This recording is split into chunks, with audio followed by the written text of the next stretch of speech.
Guys, may tanong. May tanong ang ating bossing. Paano daw malalaman kung mayaman yung nasa kabilang cottage? Para magawa niya raw. Technique ka pa. Paano malalaman kung mayaman?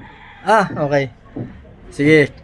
Malalaman mong mayaman ang nasa kabilang cottage kung may aso silang dala na naka-diaper.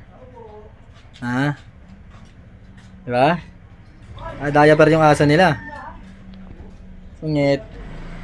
Tapos, malalaman mo rin na mahirap yung nasa kabilang cottage kung may aso rin silang dala. Kaso naka-tupperware. Naka-tupperware yung aso. Dami ng pusa rito sa paligid ko. Alam mo na. Pag mayaman, naka-diaper yung aso. Pag mahirap, naka-tupperware.